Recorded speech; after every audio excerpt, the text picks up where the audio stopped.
Welcome back, everybody, to another deep dive. Today, we're going to try to unpack something pretty big, the future of digital assets, and how the U.S. government is going to try to shape it. We've got a ton of info to get through from a recent press conference, and it's a doozy. There are some big names from the Trump administration and from Congress, and we're going to even touch on the idea of a U.S. Bitcoin reserve, which is something I honestly never thought I'd hear talked about seriously. Yeah, it was a big press conference. Yeah. And what makes it really interesting is that it wasn't just people throwing ideas around. Yeah. It was like a real power team all talking about things they're actually going to do. Yeah. You know what I mean? Yeah. So we had David Sachs, President Trump's advisor on AI and digital assets. He was there with some real movers and shakers from Congress Senator Tim Scott. He chairs the Senate Banking Committee. He was there, Representative French Hill, who's leading the House Financial Services Committee. Yeah. And even Representative John Bozeman and G.T. Thompson, who are both chairs of the House Ag Committee. That's a serious lineup. It sounds like they're not messing around when it comes to this digital asset thing. What was the main takeaway from the press conference? I think the biggest thing was definitely this commitment to creating a clear regulatory framework for digital assets in the U.S. Like Sachs really emphasized that President Trump is committed to fostering, responsible growth in the sector. He even mentioned that they're setting up a whole working group within the executive branch to focus on this specifically. They want to move away from the uncertainty of the previous administration and really establish a more predictable environment for the whole industry. So a shift from uncertainty to clarity. Got it. But what does that mean for regular people like us? Okay, so think of it this way. The way we all interact with money is changing really quickly. Financial assets are going digital, and the U.S. wants to be a leader in this whole transformation.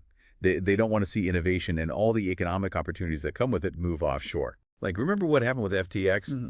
That whole debacle was a pretty stark reminder of what can happen with unregulated, digital asset operations offshore.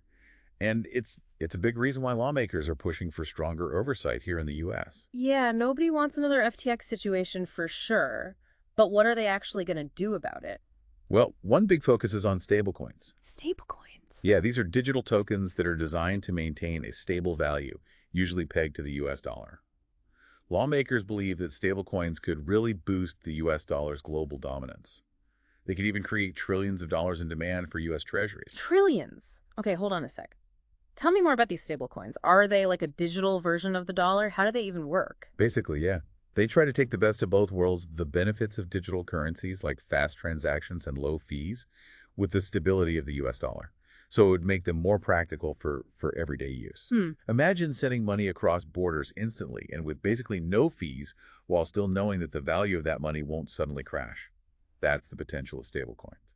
Okay, I'm starting to see why they're so excited about this. So what's the plan to make it happen? New laws, I'm guessing. Exactly. They're working on two main pieces of legislation. A stablecoin bill and what they're calling a market structure bill. Okay. So the stablecoin bill was actually just introduced by Senator Hagerty. It would create a specific regulatory framework just for these dollar-pegged digital tokens. The idea is to encourage innovation while still, making sure consumers are protected. It's basically a set of rules designed to make sure stablecoins are safe and reliable for everyday people to use. Got it. So that's the stablecoin bill. What about this market structure bill? This one's a little bit broader. It's basically an updated regulatory framework for the whole digital asset market. It builds on a previous bill called FIT 21, which stands for the Financial Innovation Technology for the 21st Century Act. The specifics are still being worked out, but it'll likely cover everything from exchange regulations to anti-money laundering measures to investor protection. It's about creating a level playing field for businesses and making sure the whole, digital asset ecosystem operates within a clear set of rules. Sounds ambitious. And you said there's bipartisan support for all this, so Democrats and Republicans are actually working together on this. Yep. There's a real sense of urgency and a shared purpose, across party lines. They've even set up a bicameral working group specifically to tackle this. The House seems pretty eager to move quickly, especially because they already did some work on FIT 21. The Senate might take a little bit longer to catch up on the specifics of all of this, but the momentum is definitely there. Wow. It's amazing to see both sides working together on something this complex and potentially game-changing. But let's not forget about some of the concerns that have been raised about digital assets. What are they doing about things like money laundering, which has always been a big issue in the crypto world? Right. That's definitely a valid concern. And lawmakers know it. They've made it very clear that addressing money laundering and protecting consumers are top priorities. They're even open to revisiting existing anti-money laundering laws to see if they need to be updated for the digital age. The goal is to weed out the bad actors and create a safe and transparent environment for everyone. It's a tough balance, isn't it? Fostering innovation while also preventing misuse. And speaking of pushing boundaries, you mentioned a potential U.S. Bitcoin reserve earlier. Now, that's something I'm really curious about. What's the thinking behind that, and is it even remotely realistic? Well, that's where things get really interesting. A U.S. Bitcoin reserve. It sounds like something out of science fiction. But is that even possible? Well, it's definitely a bold idea, and it's got people talking. The president has actually asked his team to look into whether it's even doable, so it's definitely on their radar. Just imagine what it would mean if the U.S., the world's biggest economy, decided to start holding Bitcoin in its reserves alongside gold and foreign currencies. That would be a pretty big deal for Bitcoin, wouldn't it? What kind of impact could that have on the world? It could be huge. Yeah. It would basically be saying, hey, we believe Bitcoin is a legitimate store of value. Other countries might start doing the same thing, diversifying their own reserves, Yeah. and that could drive up demand for Bitcoin, Right. which could have ripple effect on its price, potentially shifting the entire global financial landscape. Wow, that's mind-boggling. But wouldn't it be incredibly risky too, considering how much Bitcoin's price jumps up and down? Oh, for sure. It's a risky asset. There's no doubt about it. The critics are saying this could expose taxpayer money to huge losses. But the people who support the idea say that if the government takes a slow and steady approach, acquiring Bitcoin gradually over time, that would reduce the risk while still giving them a chance to benefit from its potential upside. Yeah. It's a complicated debate with strong arguments on both sides. So high risk, high reward. I guess that kind of comes with the territory when you're talking about the future of finance. This is all pretty exciting, but honestly a little overwhelming too. I'm still trying to wrap my head around all this. What are the key things we should be watching for as this all unfolds? Keep an eye on those two pieces of legislation. We talked about the stablecoin bill and the market structure bill. Yeah. If they actually make it through Congress and become law, that would be a huge step towards establishing the U.S. as a leader in the digital asset space. Right, those bills would lay the groundwork for everything else. But what about once those laws are in place? How can we tell if things are actually working the way they're supposed to? What are the signs that things are moving in the right direction? Look at how the regulators are acting. Are they being proactive and supportive, working with the industry to foster innovation while still protecting consumers? Yeah. Or are they being overly cautious and potentially holding things back? It's that balance again, isn't it? Regulation versus innovation. What else should we be looking out for? Watch for mainstream adoption. Are we seeing more businesses accepting digital assets as payment? Are traditional financial institutions getting involved? And are everyday people starting to use digital assets for their everyday transactions? That kind of widespread adoption would be a clear sign that this is really becoming the future of finance. It's pretty wild to think how quickly all this could change the way we deal with money on a daily basis. And we can't forget about the global impact of all this. The U.S. making these moves could trigger a chain reaction around the world. Absolutely. If the U.S. becomes the global leader in digital assets, other countries might feel pressure to keep up or even try to create even more favorable environments for this technology. It could turn into a race to the top, which could ultimately benefit everyone by driving innovation and creating new opportunities. It sounds like we're on the verge of a major shift, not just in finance, but in the global balance of power. It's exciting and a little scary, to be honest. But let's not get ahead of ourselves. Before we start imagining a world run by digital currencies, we should probably talk about some of the potential downsides. Every new technology comes with risks, right? Of course, digital assets are no exception. One of the biggest worries is cybersecurity. We've already seen cases of exchanges getting hacked and people losing their digital assets. Security has to be a top priority if we want people to trust this system. That makes sense. If people don't feel like their money is safe, they're not going to use it, no matter how cool the technology is. What are some other potential problems we should be aware of? Another risk is that governments could overreach with their regulations.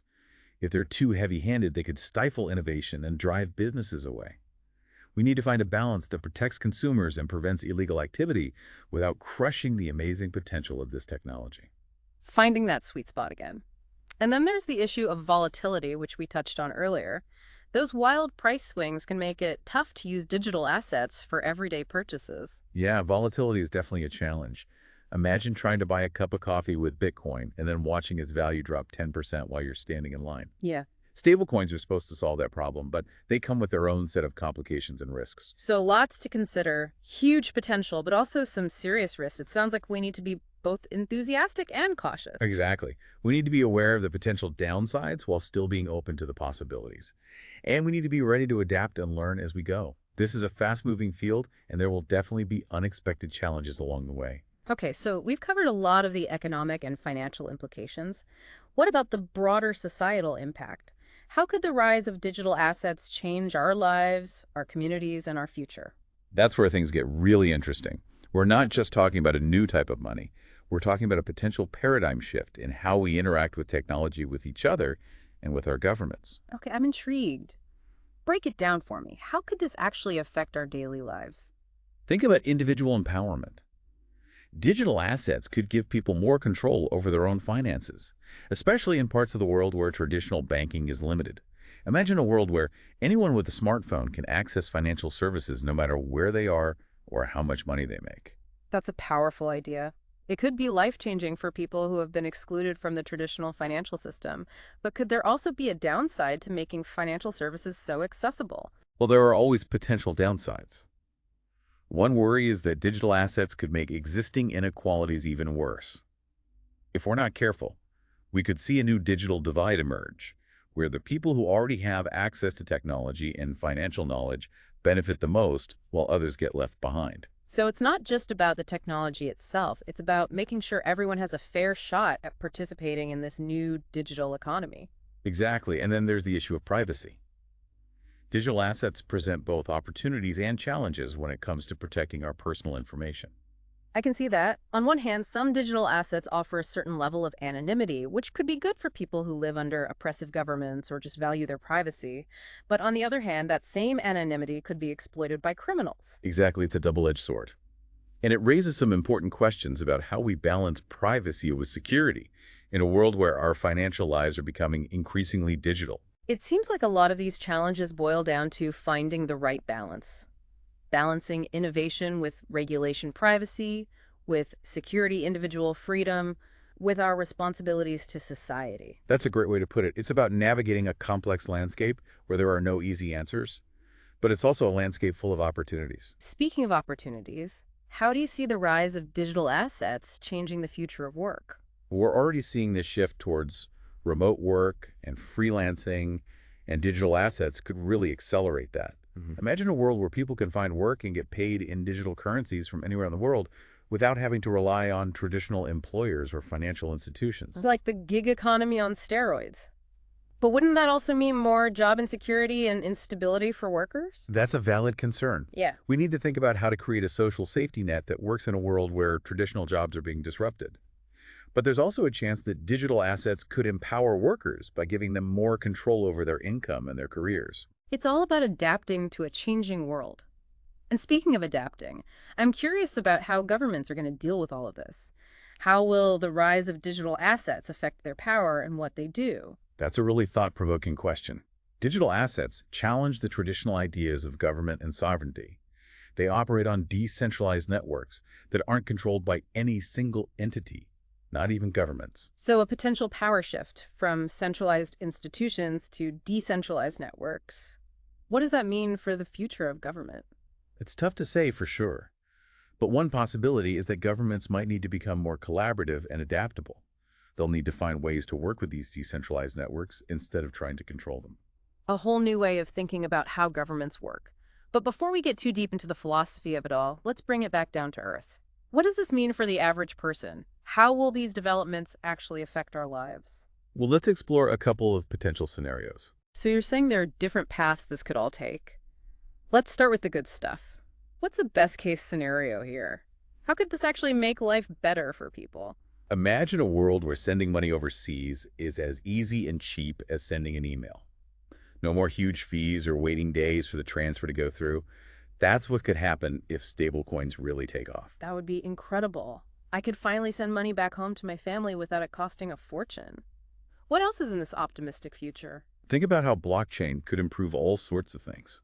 Supply chains could become more efficient and transparent with tracking in real time, cutting down on waste and fraud. Voting could become more secure and tamper-proof, building more trust in our elections. So many possibilities. It's hard to wrap your head around it all. But what about us as individuals? How could digital assets give us more power on a personal level? Well, the best case scenario, you'd have more control over your money. You could use decentralized platforms to save, invest, and borrow without needing a bank. So I could cut out the middleman and keep more of my money. That sounds pretty good. Yep. Exactly. And you could access financial services that you might not be able to get from traditional banks. Things like microloans or peer-to-peer lending. It could open up a lot of new doors. It sounds almost too good to be true. But let's be realistic for a minute. What could go wrong here? What are the potential downsides? One of the biggest worries is that digital assets could actually make inequality worse. If we're not careful, we could end up with a new digital divide where the people who are already good with technology and money benefit the most while everyone else falls behind. That's a scary thought. We need to make sure everyone has the tools and the knowledge to participate in this new economy. If we don't, it could just make the gap between the rich and the poor even bigger. I agree. We have to focus on education and inclusion if we want the benefits of this technology to reach everyone. So what's the worst case scenario? What happens if things go really bad? Imagine a world where digital assets end up concentrated in the hands of a few wealthy elites, making the current power imbalances even worse. Governments could have trouble regulating these decentralized networks, leading to financial chaos and a Wild West situation full of scams and exploitation. Like a digital dystopia where the rich get richer and everyone else is left struggling to survive? It's a real possibility, and we need to do everything we can to avoid it. That's why smart regulation and promoting financial literacy are so important. It sounds like we need to walk a fine line, finding the right balance between innovation and regulation, individual freedom, and the good of society. It's a lot to juggle. It is, but it's something we have to face if we want to unlock the potential of digital assets while minimizing the risks. Okay, we've talked a lot about the big picture stuff. But what about something more specific that came up earlier, this idea of a U.S. Bitcoin reserve? Could that really happen? And what would it mean if it did? It would definitely be a bold move, and it would send a powerful message to the world. It would show that governments are starting to take Bitcoin seriously as part of the global financial system. Almost like a symbolic gesture saying, hey, we're paying attention to this. But wouldn't it be a huge risk with how much Bitcoin's price goes up and down? There's definitely risk involved, but some people argue that the potential benefits are worth it. They think adding Bitcoin to U.S. reserves could actually help stabilize its price, encourage more people to use it, and maybe even challenge the dominance of other reserve currencies like the dollar. That's a lot to consider. It sounds like something that could completely change global finance. But let's come back down to earth for a second. What does all this mean for me, the average person trying to make sense of this new world? For individual investors, more clear regulations could make it easier and safer to get involved in the digital asset market. We might start to see more user-friendly platforms, making it simpler to buy, sell, and hold digital assets. But don't forget, the basic rules of investing still apply. Do your research, diversify your portfolio, and never invest more than you can afford to lose. Good advice. It's easy to get swept up in all the hype, but it's important to stay grounded. You got it. And as this all keeps evolving, it's so important to stay informed and keep talking about the future of finance. The choices we make now will have big consequences down the road. So we need to be active participants, not just bystanders. This has been an incredible deep dive. So much to think about, so many possibilities and potential pitfalls. I feel like we've only just scratched the surface. We've just begun to explore this amazing and complex world. But I hope our conversation today has helped you understand what's at stake and how you can be part of shaping the future of finance. Absolutely. It's given me a lot to think about as I figure out how to navigate this new digital world. Thanks for joining me. My pleasure. Remember, the future isn't something that just happens to us. It's something we create. Let's create a future where technology empowers us, connects us, and helps us build a more equitable and sustainable world. So a brighter future. Cheers.